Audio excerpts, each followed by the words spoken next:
Hey guys, welcome back to my channel. This is the Teacher's Check, and today I'm going to be talking about the issue with assigning homework. Should teachers assign homework or should they not assign homework?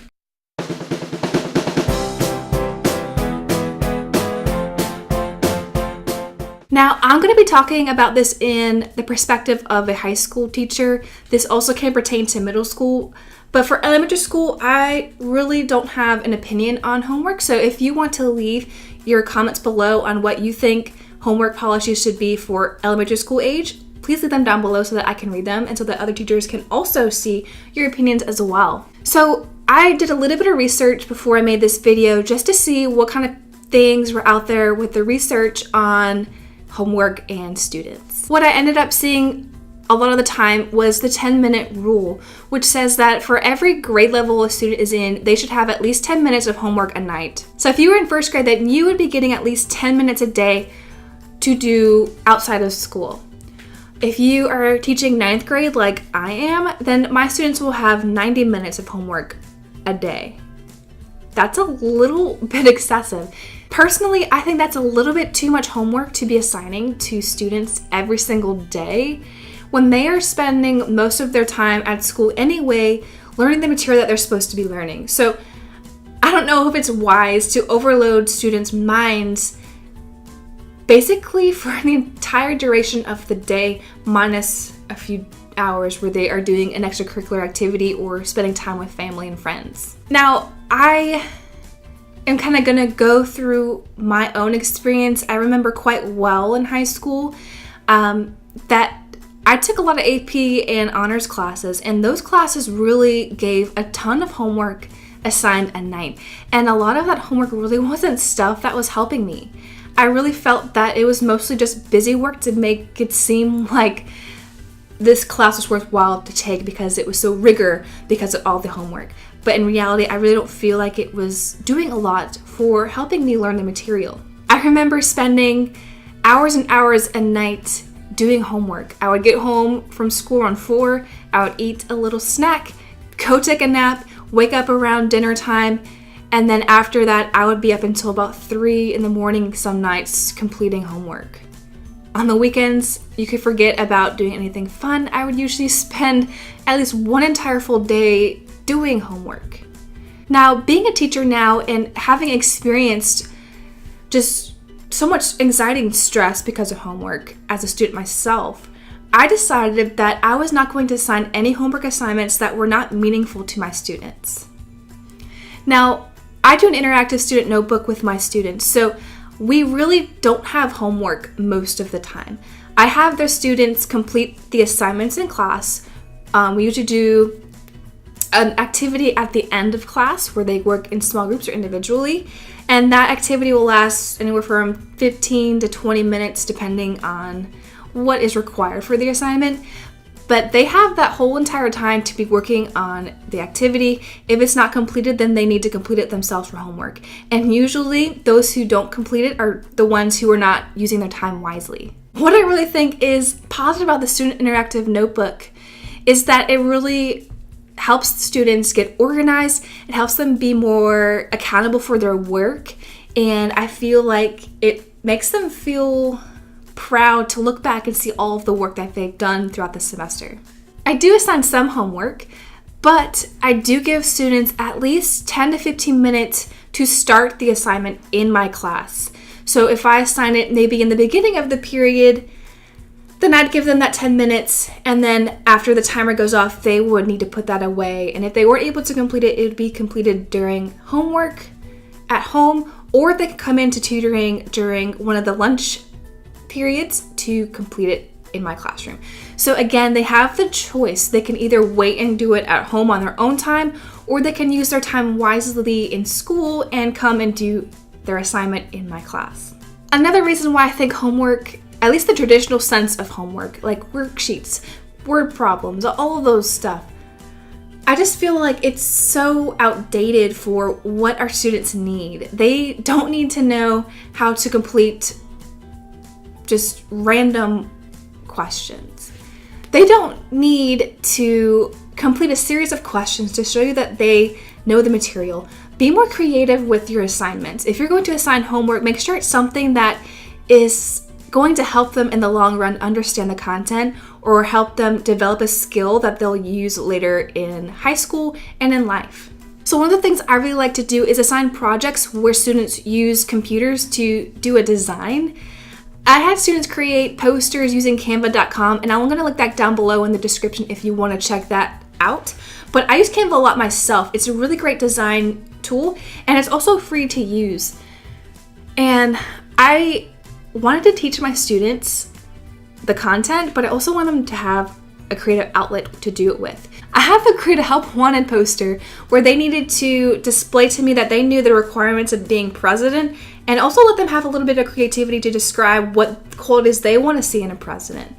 So it helped them understand who can be president of the United States, what requirements are needed to actually campaign, and also help them kind of critically think, what quality do they want to see in a president? What quality are they going to look for when looking at a candidate? And it also helped them learn design, something that is relevant. Plus, it's really fun to see all the different designs that students come up with. It's really fun to grade. It's not boring at all. So that's another plus for the teacher. Another thing is that students cheat. It's not something that's unheard of, right? Students have cheated for so long, but cheating has gotten a little bit different now. Students don't just trade papers to copy off of each other quickly before class starts. They use Snapchat to snap answer keys. They take pictures of word problems that they need to solve for a class, maybe their last block, that they can copy down really quick and get the answers in. That's not helping students. That's just a waste of time. And it's also teaching students that cheating is okay.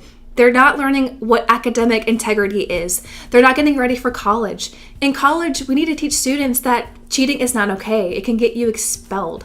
So that's one thing I also think teachers need to focus on more, is creating assignments that are unique and not just one simple answer. Something that lets them critically think and helps them understand what the content is, why it's important to learn, and helps them develop skills that are necessary for future classes and just life in general. Now, I do sympathize with the students. I feel bad that they have so much homework because, again, I remember homework.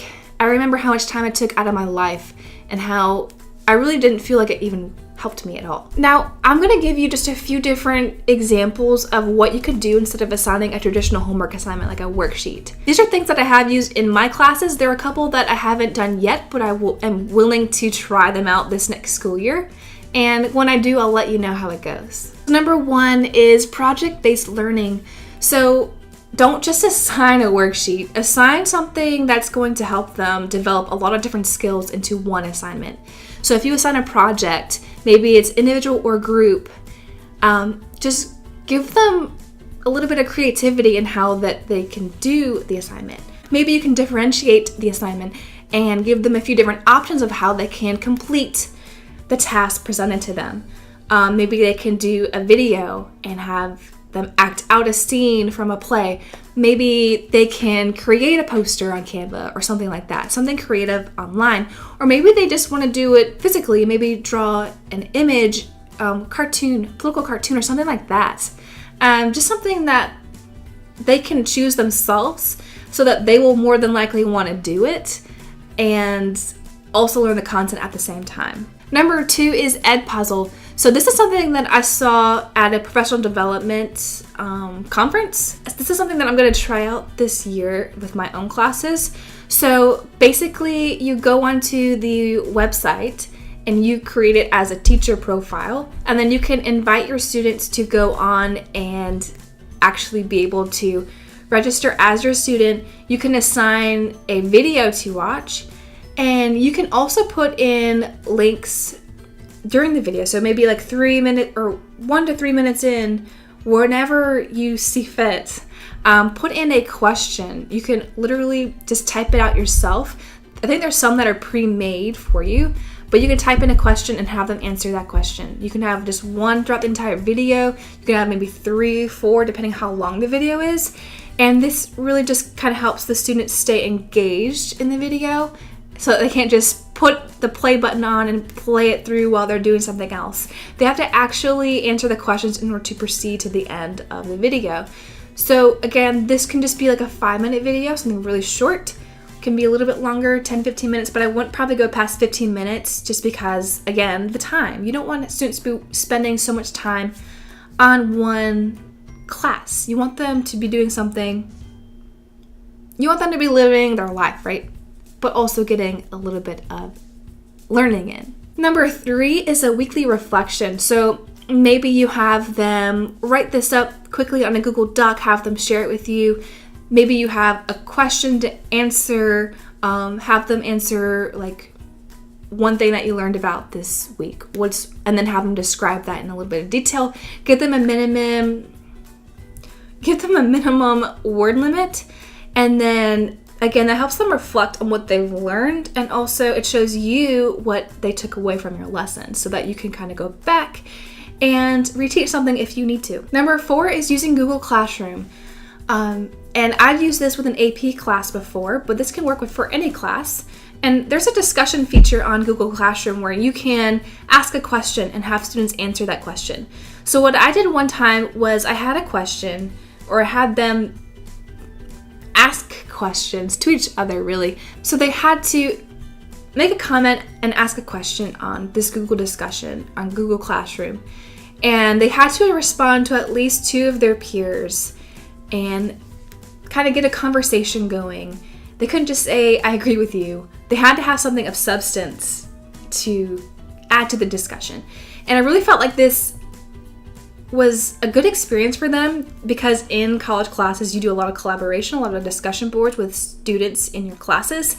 And it also allows for people to see different points of view, get different perspectives, and I just think it's good to learn how to work well with one another, to talk with one another, and again, it just builds a skill that they'll need later on when they get into the workforce. Number 5 is to read an article and come up with 2 to 3 questions.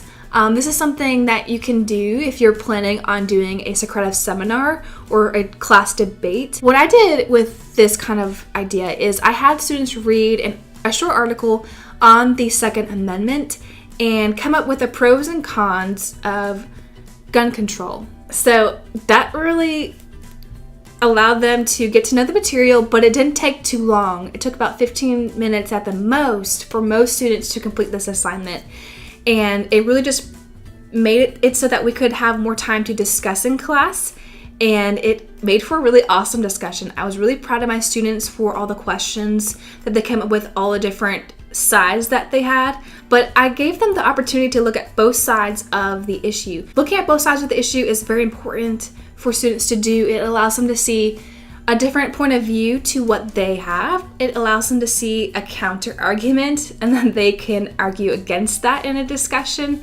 And again, it just, I think, allowed them to see through a fresh eye why someone would kind of think the opposite of what they did. The last one I have for you is just something that could be for an extracurricular kind of outing, but maybe you have somewhere in your town locally that you can go to kind of have an enriching learning experience, like a field trip sort of thing. Maybe there's a cool museum exhibit. If you're doing like an art class, maybe there could be a museum that you could go to. That'd be really cool to do. So for me, I teach world history, so there is a actual Buddhist temple near where I teach. I think it'd be really cool to bring my students there to see their perspective and their religion, how they kind of do things, and kind of bring that unit to life, but just give them that opportunity to go out into the world and use the content in real life. And it makes it more meaningful for the students. Now, I haven't done this yet, but I really want to be able to do something like this. So if you have any tips for organizing something like that, let me know. So those are just a few different alternatives to traditional homework assignments. I know there's many more, but those are just a few that I thought of off the top of my head. So if you want to leave some examples down below about what you do for alternative homework assignments for the 21st century learner, please leave them down below. I'd love to have some extra ideas to use this year. So guys, let me know down in the comments what your stance is on homework in your classroom. Does your school have an actual no homework policy? I know I read a couple of schools that do have that, so that'd be really interesting to hear about if your school does that. Again, thank you so much for watching this video all the way until the end, and I really appreciate your support. Alright guys, if you want to see more content like this, please click the subscribe button down below, and I'll see you guys in my next video.